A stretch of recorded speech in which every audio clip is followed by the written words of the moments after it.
going to continue our Level Up series this morning with a look at how can we level up our listening. As we get started today, I've got a question for the audience. How many of you would raise your hand and say that I'm a good listener? Okay.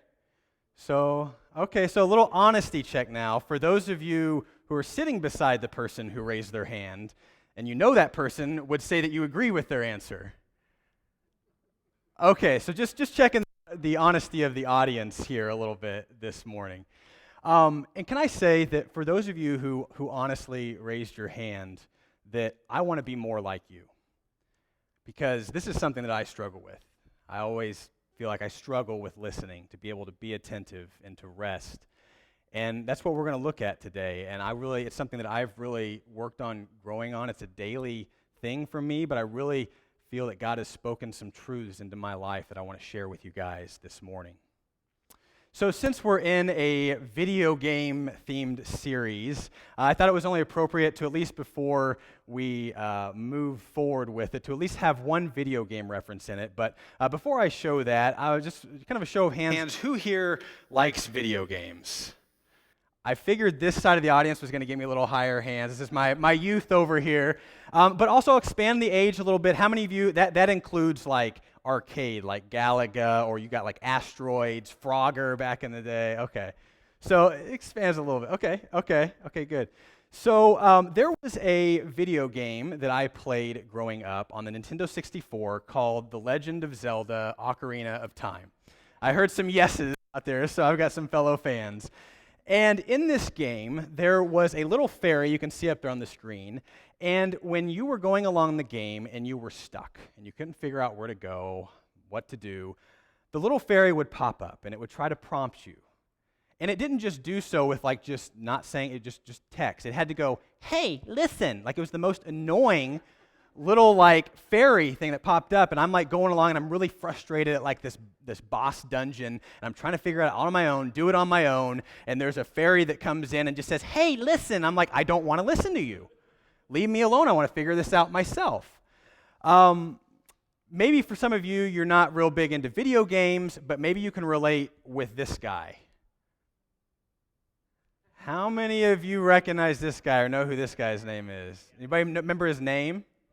Clippy, yeah. So Clippy would pop up. This was like Windows 95, Windows XP, and you would be in like Microsoft Word, and he would pop up, and he would just like lean in, and he would like just squint his eyes at you, and he would say, hey, do you want to save this file, or maybe you should fix these words or something. And me, having a little bit of pride, I was like, I don't want your help. Look, see, he like leans in, and he's just like, I don't want your help, Clippy. So go ahead and just get rid of Clippy from the screen. I don't want to see Clippy. So, I joke about all of those, but I think the important thing for us to acknowledge today is that I think a lot of times in our walk with God can be like this. We can be going through life and day by day, and there's this voice that's trying to speak into our lives, trying to help us when we're stuck. And we don't want to listen to it, or we get distracted and we get pulled away, and we get busy and caught up with all the day-to-day stuff. And the key point that I really want to emphasize today is that leveling up our listening requires resting in God's presence. And today we're going to look at the scripture and the story of Elijah and see what it was that Elijah went through at a certain point in his life where this really rung true for him. And we see that in 1 Kings 19, but I kind of wanted to give you guys a little recap on who Elijah is, in case you're not as familiar. And Elijah was a prophet, and the prophet's role in the Old Testament was to speak on behalf of God and to call out idolatry and to basically call Israel to be a light to the nations. And they spoke as spiritual gatekeepers, so to speak. They communicated what God had for the people and the people to God. And in the same way, we're actually called we're actually called a kingdom of priests. So this is actually very relevant for us today. And during this time, we see that there's King Ahab and Queen Jezebel, and they didn't do right in God's sight. They were very wicked, very evil, and they actually worshipped many gods. They worshipped specifically what we're going to look at is Baal.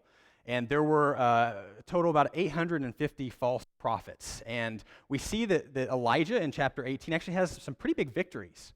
And the first thing he does is he basically confronts these prophets and he calls them out and basically calls out the wickedness, and he puts his God on display, our God on display for all to see.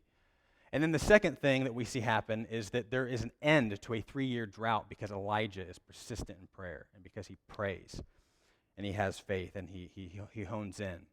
You know, and think about it in your own life, and how many of you guys have had these kind of moments in your life where you've had some pretty good highs, you guys have been going through life, you're feeling like on top of the mountaintop, and then all of a sudden, something comes along and just wrecks all of that. And that's what we're at today in 1 Kings chapter 19. It says, when Ahab got home, he told Jezebel everything Elijah had done, including the way he had killed all the prophets of Baal. So Jezebel sent this message to Elijah. May the gods strike me and even kill me if by this time tomorrow I have not killed you just as you killed them. Elijah was afraid and fled for his life. He went to Beersheba, a town in Judah, and he left his servant there. Then he went on alone into the wilderness, traveling all day. He sat down under a solitary broom tree and prayed that he might die. I have had enough, Lord, he said. Take my life, for I am no better than my ancestors who have already died. You know, sometimes it's the voices in our head that are speaking louder to us. I mean, this was a reasonable thing. I mean, this is a queen who is basically saying that she wants to kill Elijah for basically humiliating them and showing that they actually do not worship the one true God. And I really feel like we tend to isolate ourselves, and we tend to let these voices creep in and discourage us, come in and really just wreck everything that we're doing. And I was thinking as I was preparing for this message this week about a time that this rung true in my life. And I don't know about you guys, but 2020 was a rough year, you know, and we're still dealing with, you know, remnants of that. And, you know, a little moment of transparency here. You guys don't know, I am on staff here at the church. I do some of our maintenance. Work, but primarily right now I do our social media, our website work, a lot of kind of that behind-the-scenes technology stuff. And when the pandemic hit and the lockdowns happened and we stopped meeting here at the church, it was pretty overwhelming. I know I would have many conversations with Tony and other staff members about, you know, how are we going to do this? How is this going to look? And through that season of a couple of months, we just had to change everything, and we had to adapt and switch in how we did things. And I'll be honest with you and say that was really rough for me and really tough. And I felt like Elijah in this moment, and that we were doing really well, 2019, and then all of a sudden 2020 hit, and I just felt this just overwhelming feeling of discouragement in my life.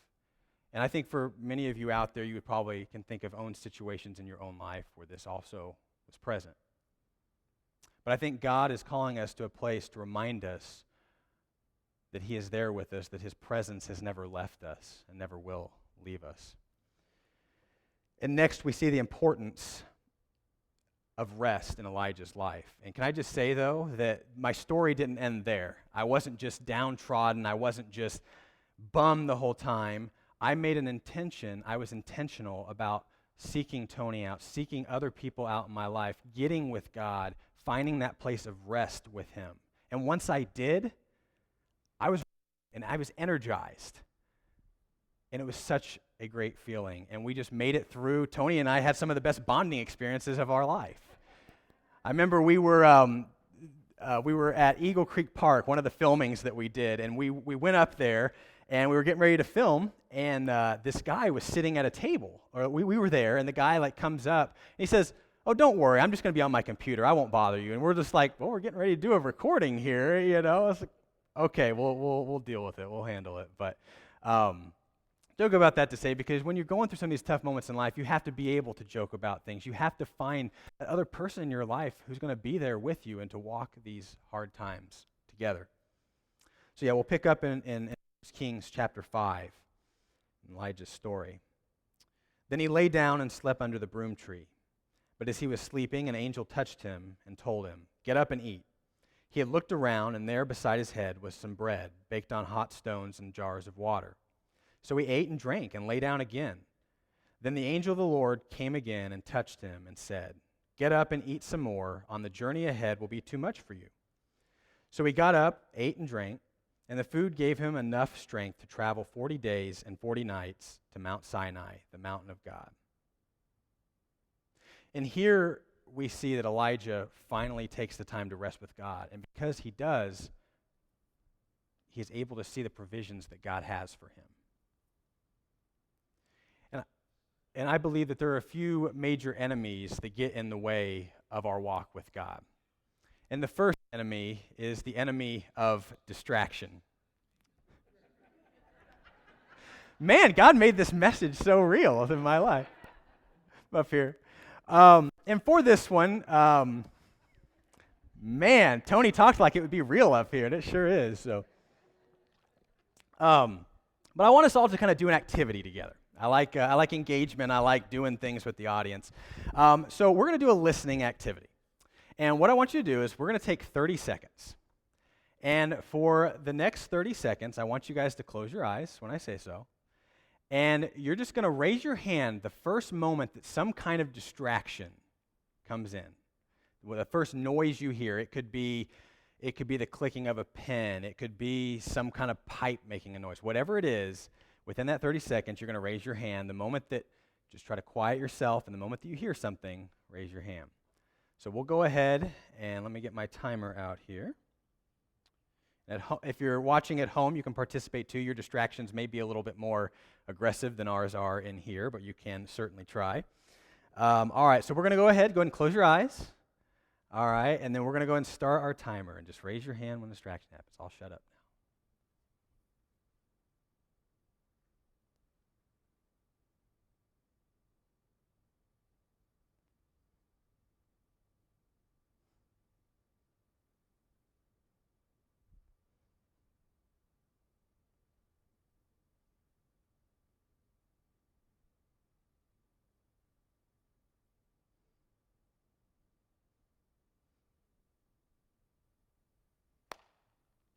Okay, oh, you got distracted with that. Okay, good. Your 30 seconds is up. So, all right. So, what were some of the things that distracted you guys? If you don't mind, just kind of share with me if you're willing. Your phone, okay. Okay. Okay. Pen. Your stomach rumbled. Man, we're not even in second service yet. You're already hungry. Oh, okay. Okay. So as you guys saw with that, listening requires paying attention, right? Being intentional. And to be able to quiet yourselves, you first had to tell yourself, I'm not going to listen to anything else. And it's like that cookie jar principle, right? Like the moment that you tell yourself not to do something, you're like starting to think about all the other things that you're going to think about. And when I was preparing this message this week, and Tony let me know ahead of time, kind of as you're doing this, that there's going to be things that really challenge you in your message. And I was like, great, my message is on listening, and I already struggle with listening, so this is going to be something really tough for me this week. Well, as I was preparing the message, I would sit down, and I would just quiet myself. Monday came around. I just quiet myself, but there was just distractions, just noises all around, and I just couldn't find rest. So then Tuesday comes around. So then I'm like, okay, so I actually wind up like just turning on the TV. I pull out my, Nintendo Switch. I pull up Facebook and Instagram on my phone. And I'm like, wait a minute, I'm supposed to be resting. And these things actually didn't bring me rest. And I think in our lives, when we make these times to be intentional, those are the times that these things are going to crop up the most. And so by being able to identify these things and being able to really press into those, I think it really helps us to lock in to what God's heart for us, and God can finally begin to speak to us. And David expresses in Psalm 62, he says, I wait quietly before God. My victory comes from him. He alone is my rock and my salvation, my fortress, and I will never be shaken. So David knew the importance of being quiet and resting and getting with God. And we actually see, like David's story in the psalm, is he laments once, and he comes back and he praises God. He laments and praises him. And why is that? It's because he's rested with God. He's gotten with God, and he knows the restoration that comes with that, and he can listen to the right voice trying to speak into his life. And unfortunately for many of us, this winds up being a last resort. We've gone through life, we've done something else, like me, you get distracted by TV, something else that's going on in life, and you pay more attention to that, and God becomes kind of this side afterthought.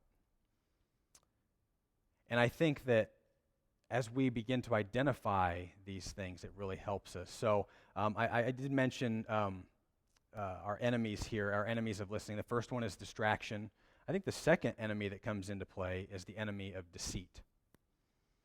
And we see that in Elijah's life here, 1 Kings 19, 9 through 10. There he came to a cave where he spent the night. But the Lord said to him, "What are you doing here, Elijah?" Elijah replied, "I have zealously served the Lord Almighty, but the people of Israel have broken their covenant with you, torn down your altars, and killed every one of your prophets. I am the only one left, and now they are trying to kill me too." I think sometimes when we have the best of intentions, that's when these voices creep up the most in our lives. I think the voice of self-pity comes in, big voice of deception. I know from my own life it is. And we see he replied again. Here it is. "I have zealously served the Lord God Almighty, but the people of Israel have broken their covenant with you, torn down your altars, and killed every one of your prophets. I am the only one left, and now they are trying to kill me too." So in addition to this, what I've found to be a hindrance in resting with God is that we don't feel that we're worthy. We don't feel like things that we've done throughout our week, the things that we've said, how we've treated someone, is good enough to come into God's presence, to rest with him, and to listen to what he wants to say to us. And instead, like with Elijah, we listen to that voice of self-pity. We listen to the lies that the enemy is wanting to speak louder into our lives. And then I also believe we convince ourselves that God doesn't speak to us. This really has been a big journey for me. Some of you who are a little closer to me know this journey of mine. But a couple of years ago, I really struggled to hear from God. I would find myself in a place where I would sit and I would call out to God. And I would just say, "God, speak to me. God, what do you have for me?" And he wouldn't, I felt like he wouldn't answer. I felt like he wasn't talking to me. And so all these other voices come in and told me that, you didn't hear it first, so God isn't there. Oh, what are you still doing this for? You're not getting answers to prayer. And then something hit, and I said, I need to start being more intentional. I need to start doing something. I need to start putting the actions in place. And I knew that we had a School of Kingdom ministry, and I had heard a lot of good things about it. A lot of people. Are there any School of Kingdom alumni in here? Okay, good. So you guys will be able to resonate a little bit with what I'm saying. And I went to Tony, I went to Tana, and I said, "Hey, I want to do this. I'm really, really struggling hearing from God, and I can't find myself in this place." And so I joined School of Kingdom Ministry, and one of the things that we do in School of Kingdom Ministry is these things called activations. And the idea with these is that you are quieting yourself to hear from God. Oftentimes, if we're trying to get a word from God for somebody else, it's very hard if you know the person. If you know the person, sometimes your own biases, your own thoughts of the person can get in the way. So oftentimes, it's usually the people that we know the least that sometimes we can get the loudest words for. And so we would stand up over here on the side of the building, or side of the auditorium, and we would have a row, and some of us would close our eyes, and then the other ones would have our eyes open. The people with their eyes closed would close their eyes, and they would pray about a word that maybe God was giving them. And I was like, okay, great. Already struggling with this. God's put me on the spot. God, you're calling me to do something. You want me to do something. I'm like, I'm already struggling hearing from you, and now I'm put on the spot. It was tough. But one night we were doing that, and I stood with my eyes closed. Somebody was across from me, and I just prayed. And all of a sudden, heaven popped in my mind. I was like, okay, that's really all I'm getting. But I was like, the thought of heaven is crossing my mind. I really feel like maybe God wants you to know that he is the God of comfort, that just heaven. Like, I didn't have much. And that's okay, because sometimes we don't get much. And that's okay. But we have to realize that not to stop at the I didn't get much, to keep pressing and to keep pushing in. And so we opened our eyes, and the lady that was standing across from me had tears in her eyes. And she said, my mother just recently passed away. And thought of heaven has really been on my mind a lot lately, and I'm reading Randy Alcorn's book on heaven. And I started to get tears in my eyes. God's presence became real to me because I was intentional and I put it into practice. And I think if many of us, we just stop at this spot where we stop short because we feel like we're either not good enough, we feel that God's not speaking enough, and so we just stop. And I've had many conversations with people in my life where, now this is my journey 2-3 years later because I was intentional and I put things into practice. But for those of you who are maybe out here this morning who are at this spot where you feel like, well, I'm either new to my faith or I'm at this spot, I'm not hearing God a lot, and so then you just stop and you find other ways to hear things. And I think it's because we stop. We don't keep pressing forward.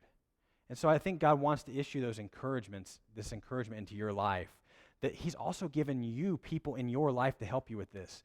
Tony in my life, Tana, my wife, people who have spoken into my life these truths. We see Elijah struggle. I didn't mention this earlier, but we see Elijah struggle because he told his companion he's going to go off by himself. And so he wanders for a whole day emotionally, physically, and spiritually drained. And if he had maybe kept his companion, he might have had somebody at least to talk to. And so I think it's very important that we keep those people and we find those friendships and cultivate those things in our lives to really help us. And as we finish today, I want to kind of fill in the final piece of Elijah's story as we go back to verses 11 through 13. It says, "Go out and stand before me on the mountain," the Lord told him. And as Elijah stood there, the Lord passed by, and a mighty windstorm hit the mountain. It was such a terrible blast that the rocks were torn loose, but the Lord was not in the wind. After the wind, there was an earthquake, but the Lord was not in the earthquake. And after the earthquake, there was a fire, but the Lord was not in the fire. And after the fire, there was a sound of a gentle whisper. When Elijah heard it, he wrapped his face in his cloak and went out and stood at the entrance of the cave. And a voice said, "What are you doing here, Elijah?" So I want you to notice something very important in this passage. Notice it said, the sound of a gentle whisper. And why does God whisper? I love the way that Stephen Furtick puts it. God whispers because he's close. Get that? God whispers because he's close. I just saw many of you lean in right now. I know I'm going over the speaker system, but I saw many of you lean in. And I think that's a good example of what we have to do with God. We have to lean into his presence. It's not just about acknowledging him in the times that we're struggling, but knowing that his presence is always there. It's always there for us. And that nothing we do separates us from him. And I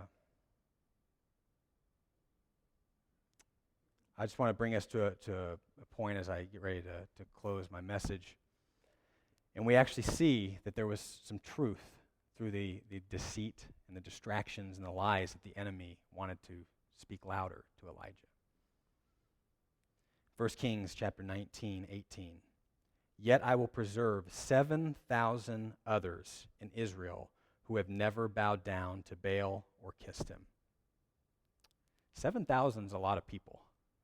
And yet here was Elijah sitting down in his sadness, in his tiredness, in his exhaustion, and he let the voice of deceit speak louder to him that he was the only one serving God, that he was all alone, and yet here God reminds him that there were 7,000 other people still faithful to God.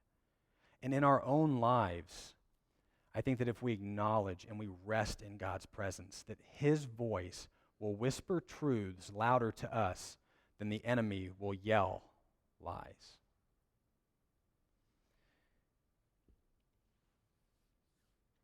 I think it really all narrows down to being intentional.